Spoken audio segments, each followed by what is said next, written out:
Donc je vais dresser le bilan de l'année 2013 et les principales réalisations qui sont prévues pour 2014. Donc en termes de projets communaux, au niveau des travaux de sécurisation d'un Charles de Gaulle, le secteur de Coubertin a été achevé et celui du commerce est en voie de l'être en ce moment.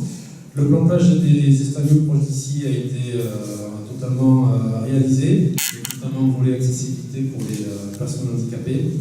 La salle des urbaine, comme l'a dit M. le maire, a été rénovée au niveau de sa toiture pour des aménagements et des faux plafonds.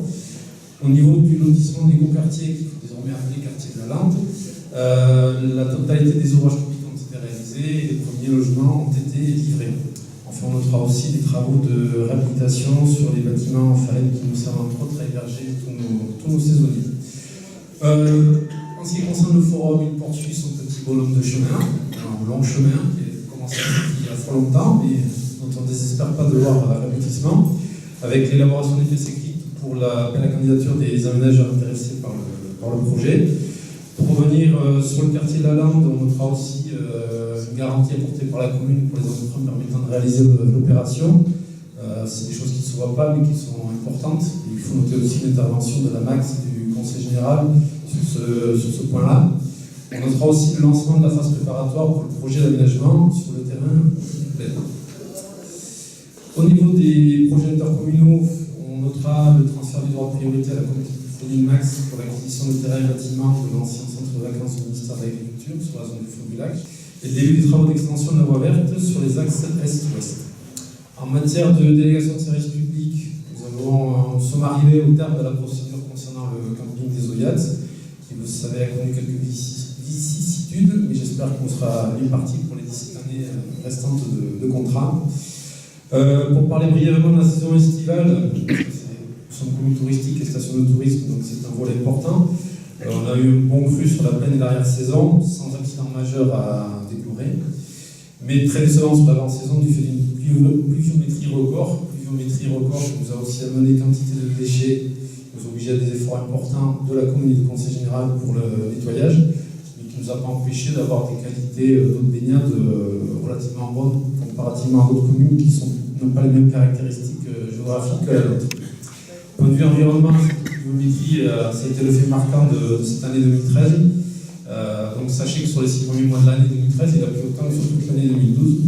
Donc c'est vrai que sur certains secteurs de la commune, on a eu quelques inquiétudes, mais on les suit de manière précise et on essaie de faire avancer les choses pour que les conséquences soient limitées pour tout le monde. On notera aussi la mise en œuvre du plan de gestion forestière des zones interstitielles du littoral, car la commune est aussi une zone naturelle, et la gestion de la forêt est un axe important. On notera aussi le renouvellement du label qualité tourisme de l'Office du tourisme, qui est un travail important.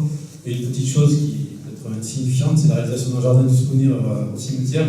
Ça fait partie aussi de la vie communale et de la vie de tout un chacun. Pour 2014, je ne vais pas revenir sur ce qu'a dit M. le maire, à savoir les élections municipales et communautaires des 23 et 30 mars 2014, qui sont un temps fort de la vie communale, avec des débats que j'espère sereins et loyaux entre les différents candidats. Et il ne faut pas oublier non plus les élections européennes qui passionnent moins les foules, il faut le reconnaître, mais qui n'en sont pas moins importantes et qui se dérouleront le 25 mai. Le maire a parlé du recensement général de la population, je n'y reviendrai pas. En matière de projets communaux et de travaux, donc ce sont des projets qui ont été enclenchés il y a fort longtemps et qui, pour des raisons techniques ou de calendrier de subvention, trouvent leur aboutissement maintenant. On notera notamment la première tranche des travaux d'aménagement du plan-plage des casernes, avec la réalisation du parking sur le domaine public, la requalification du bureau de poste en centre-bourg, qui voit enfin le jour après plusieurs années d'âpres négociations, M. Barros-Tastet étant chargé à titre principal. La rénovation et l'extension du pavillon d'accueil de l'étang noir.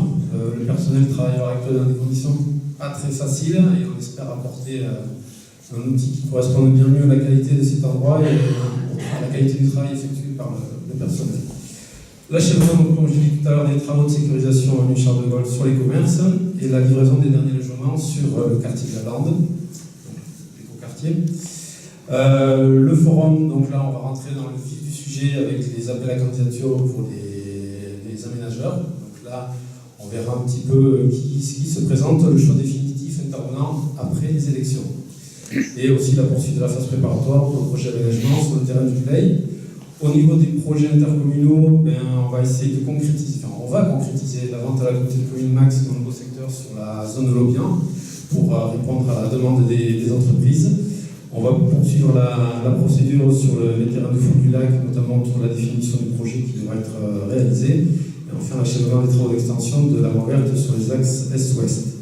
Pour la DSP, M. le maire tout à l'heure a parlé de travaux sur la salle des Bordels. Il faut savoir aussi que le sillon Côte-Sud va être, dans les prochains jours, le délégataire officiel pour la gestion de la salle pour les 10 années à venir. Donc, il concrétise aussi un travail important et un engagement de notre collectivité et du Sillon pour que cet outil fonctionne comme il se doit. En matière d'environnement, je reviendrai un petit peu à l'étang mort en soulignant aussi qu'il va y avoir un changement historique important, puisque la CEPARLAND ne sera plus responsable de la gestion du site, mais que ce sera le syndicat mixte de gestion des milieux naturels des Landes qui en aura désormais la charge.